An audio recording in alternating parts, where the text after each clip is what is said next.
Makiaria marĩ kaunti-inĩ ya Mombatha, arũgamĩrĩri a ngwatanĩro ya onjoria na ene iganda bũrũri-inĩ rũhonge rwa Mombatha nĩ matũgĩrĩtie honge cia ũgitĩri, komishoni ya ithurano na mĩhaka, ũndũ ũmwe na mũingĩ nĩ gũthingatithia thayũ hĩndĩ ya gĩthurano. Election violence in Mombasa County has been a major issue in the previous elections, and there were fears that this vote could spur conflict in identified areas like Likoni, Kisauni and Vita. Thus, many businesses opted to remain closed.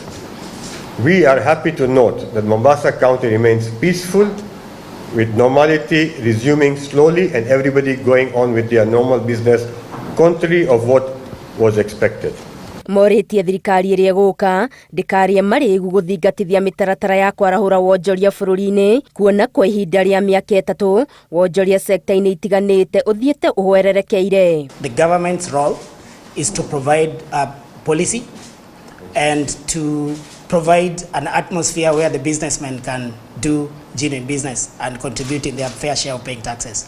So we expect the incoming government, whichever it will be, after the final rounds of disputes and anything else is done, we expect the incoming government to be able to put policies in place that will be able to open up the environment for good business to thrive. Mendekithia thirikari ĩrĩa ĩkũmbwo ĩkuruhanagie ahũri biacara na onjoria matu-inĩ megiĩ wonjoria nĩguo gwĩthemana na ngucanio cia onjoria na honge itiganĩte thirikari-inĩ. We expect a government that would be involving the business community in the decisions that will be making policy-wise, so that we are part and parcel of the journey with the government, as opposed to loading down on us policies that have been made with people who are not in business. So what in a nutshell, what do you expect? We expect a government that involves us in the process of policy making that will spark growth and business within the region and the country at large. Nĩ marathingata aruna a wonjoria-inĩ ona aigithia matũra-inĩ matiganĩte ma gĩcigo gĩkĩ macokererie biacara ciao, kuona kũrĩ na thayũ na ũgitĩri nĩ ũgacĩrithĩtio. We therefore appeal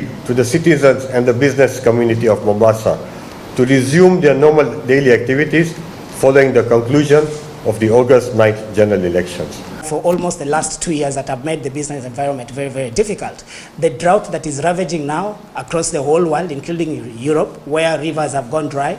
And we honestly expect the government to be sensitive to the plight of the masses and just put in place policies and measures that will ensure and will enable us to do business, so that we are able to create employment, we're able to generate taxes, and we're basically able to survive. Wonjoria Gĩcũa-inĩ nĩ wĩrĩgĩrĩirwo gũkũra na gĩkĩro rĩrĩ thirikari ĩgĩte na ũiguano na kambuni ĩmwe kuma bũrũri wa Japan gwaka gĩcukĩro kĩa mwanya mwena wa Dogo Kundu. Ngĩribotera Inooro TV, Getu Wangari Maria wa Mũigana.